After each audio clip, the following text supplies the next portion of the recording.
भारतीय परंपरा के अंदर 64 संप्रदाय और चिंतनों का प्रकार है, मतलब द स्कूल ऑफ थॉट है 64।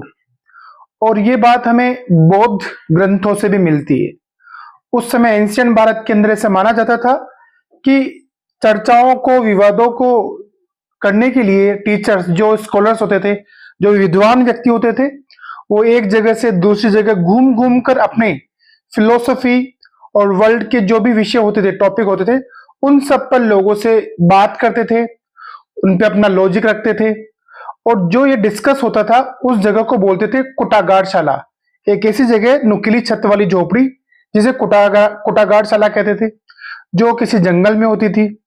और ज्यादातर टीचर्स वहां पर प्रतियोगिता करते थे, और जो टीचर प्रतियोगिता में दूसरे अपने जो अनुयायी था, या सॉरी दूसरा उसका अपोनेंट था, उसको अगर हरा देता था, तो जो उसका अपोनेंट था वो उसका अनुयायी बन जाता, उसका फॉलोवर बन जाता था, और उसके शिष्य भी उसके फॉलोवर बन जाते थे।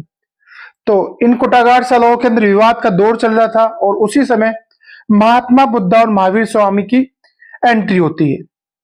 महावीर स्वामी और महात्मा बुद्धा, उन्होंने यह भी माना कि इन दोनों ने यही कहा कि जीवन के दुखों से मुक्ति का प्रयास हर व्यक्ति स्वयं कर सकता है। जबकि ब्राह्मणीय ग्रंथों में और ब्राह्मणवाद में यह माना जाता है कि किसी व्यक्ति का अस्तित्व उसकी जाति और उसके जेंडर से निर्धारित होता है, जो गलत माना महात्मा बुद्ध और महावीर स्वामी ने, और फिर वो जीत गए।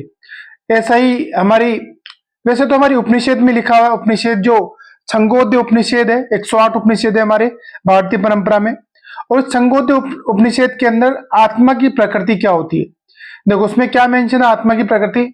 ये अच्छे वचन है उपनिषद के कि आत्मा ऐसी होती है कि जो धान, यव, सरसों, बाजरे के बीज की गिरी से भी छोटी, और मन के अंदर छुपी आत्मा पृथ्वी से भी विशाल, क्षितिज से भी विस्तृत, स्वर्ग से भी बड़ी, इन सभी लोकों से बड़ी होती है, वो होती है आत्मा। और यज्ञ, सच्चा यज्ञ क्या होता है, देखिए सच्चा यज्ञ वो होता है, एक हवा की तरह एक हवा सच्चा यज्ञ होती है, जो बह रहा होता है, जो निश्चय ही एक यज्ञ है।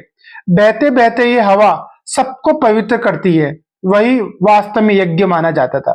ठीक है, तो हम बात करते हैं कि चर्चाएं, चिंतन, विवाद, वाद विवाद, ये सब भारतीय परंपरा की देन रही है।